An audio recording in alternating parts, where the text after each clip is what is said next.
Hello mga kabeshi! Andito naman ang beshi nyo. Welcome back to our channel.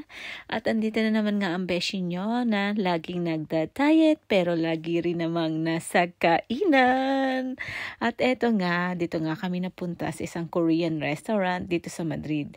Bagong bukas daw to kaya itatry natin kung ano nga ba ang mga ano dito. Kung mas marami nga ba tulad sa ibang restaurant or mas mabubusog ka ba dito or hindi. At ayan, ito nga ang ating mga kabeshi. At ito, may mga pa-apron pa pala sila. At ayan, kailangan mo suotin yan para naman hindi ka marumihan. O, diba? O. At talagang pil na pil naman ang ating kabeshi ang kanilang mga apron. O, diba? O, san ka pa? O, mas nakakadagdag pogi at ganda. My goodness. O, tuwan-tuwa pa ang aking kabeshi. At ito nga, ayan. At ako naman ang kulang pala. Hindi pa pala ako nakakalagay ng apron. O, sige na nga, maglagay na tayo. O, ang bagal pa. Parang pinipil pa kung paano pa mag-apron. O, sige. O, paano ba yan? Okay. O, ready na ba lahat? Lahat ba ay naka-aircon? Apron. Ano yun? Ano daw? Okay, ready na. Okay, ready. Ready to ano na to? Tulapang. Kaya lang, ayan, mag-o-order pa pala tayo. Diyos me, excited mag-apron pero wala pa palang pagkain. At doon medyo nakakita tayo nga nitong salt, to. Pero, in fairness, ang lagkit ng lagayan. Ay, kaloka talaga. O, ayan. At ito nga ang kabeshi natin. May di pa pindot-pindot pa siya dyan. O, ayan. O, sige, pindutin mga kabeshi. At nang uminit na ang ating ihawan. O, ayan. Ako po, masyado na tayong nahihilig sa mga samyup-samyupsal. Diyos me, marimar. Lagi na lang nasisira ang diet. At ayan, naka-coke pa tayo. O, diba? Diet is real always. Parang hindi yata sa atin ang diet. Ayan, dumating ang ating mga pagkain. At syempre, simulaan na ng pagluluto. At maya-maya, lapangan na yan.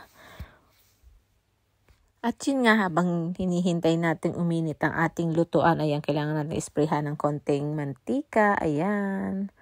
O, diba? O, tuwang-tuwa naman yung anak ko. Inisprayhan yata na napakadami. My God, lulubog na sa lahat mantika ang ating pagkain.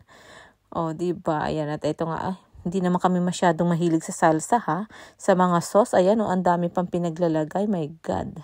Para atang maliligo kami. Ano ba yan? Kain o kailangan maligo ng mga sauce?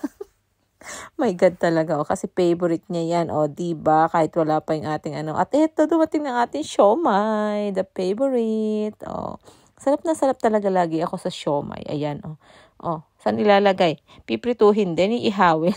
My God. At yan na nga nakalagay na natin mga iihawin. O, hintay-hintay na lang tayo habang naglalaway naman tayo. Ang hirap lang kasi kailangan mo magluto bago ka makakain. O, diba? Itong beshi nga natin doon, parang naglalaway na. Parang gusto nang kainin kahit hilaw. Joke lang.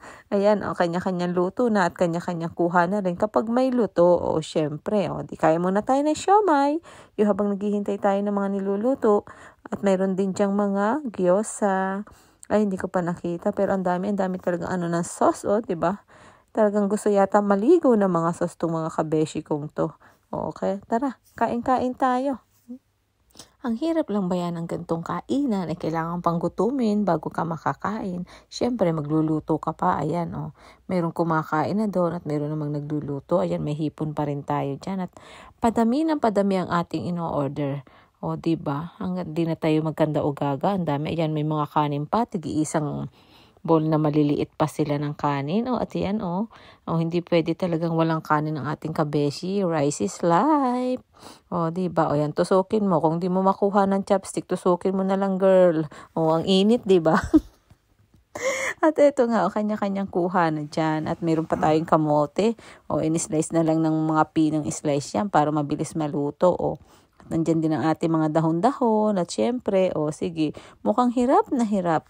Kuha ka na lang kaya ng kutsara para hindi ka mahirapan dyan sa pagkain mo. Naku, ang dami na ba yung kaartihan ngayon?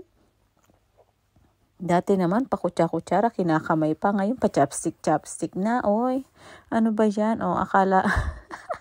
At natawa din naman kami doon. Akala niya daw yun, pang yung alcohol. Yung pala naman, mantika. Gusto na yung spray sa kanyang kamay. O, diba? At yan, meron pa tayong mini dito, Ayan, bagong dating. Wala na tayong paglagyan ng ating mga pagkain. Saan ko na ba ito ilalagay? Mukhang susunungin ko na to. Ayan, sobrang hindi tayo halatang ang lalakas kumain, ha. Masyadong grabe ang pagkain nga dito. At saka, naku po, talagang mabubusog ka talaga kahit nung una, medyo nagutom ka kasi syempre maghihintay ka ng pagluto-luto.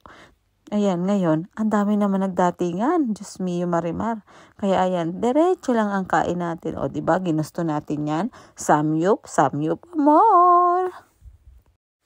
At ang ating ng mga kabeshi, hindi na magkanda-ugaga kung alin ang kanilang uunahin kainin. O, diba? Ang dami kasi yung in-order. Kasi to, eat all you can. Kaya ayan, order ng order. Kaya hindi na sila magkanda-ugaga. O, ayan, pinag-aano-anuhan na. Sige, kainin mo to, kainin mo yan. Ito nga ating kabeshi dito, hindi na yata makahinga sa kabusugan. Sige, kain pa kayo dyan. Diba? Ay, super sarap naman din kasi ng mga pagkain dito. Talagang mai-enjoy mo rin sa dami ng pagkain. Hindi ka talaga kukulangin. Ay, nako po. Talagang pag sinabing pagkasarap man din, ay hindi ka talaga, isa naglalaway na, ayan, diretso pa rin. Mukhang gusto nang huminga nung iba, pero mayroon pa rin talagang hataw pa rin sa kain. At ayan nga, may dumating na naman tayong bagong pagkain. Ay, sobrang init naman niya. Talagang muntik pa tayong mapaso dyan. Diba? Pero ang in fairness, ang sarap niya na. Talaga pong wala tayong tigil sa pagkain. Kaya parang maiimpatcho na tayo sa kabusugan talaga naman pag eat all you can, talaga naman gusto natin lahat kainin. Diba? Taas ang kamay. Ang mga talaga dyang ina-aprovechar ang mga eat all you can. Diba? Sa mahal nga naman ng bayad. Kaya sulitin mo na ang kain. At ayan nga ang resto dito. Diba? Natapos na din sila. Nakapahinga din. Mukhang mga inaantok na sa kabusugan. Ang ganda-ganda lang din dito ng resto. Nakakaakit lang yung mga decoration nila. At ayan nga, nagbabayad na tayo. At kailangan na nating umuwi. Ayan, mga busog na po. Mag-uuwian na. Thank you for watching mga kabeshi. Bye-bye. See you on our next vlog. Ewan ko kung saan na naman kainan. Okay, bye. Kainan or gala. Thank you. Bye-bye mga kabeshi.